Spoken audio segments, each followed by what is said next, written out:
اور ان کو ابراہیم کے مہمانوں کا احوال سنا دو۔ جب وہ ابراہیم کے پاس آئے تو سلام کہا۔ انہوں نے کہا کہ ہمیں تو تم سے ڈر لگتا ہے۔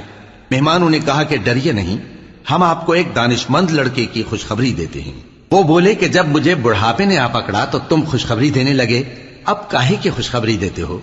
انہوں نے کہا کہ ہم آپ کو سچی خوشخبری دیتے ہیں، سو آپ مایوس نہ ہوں۔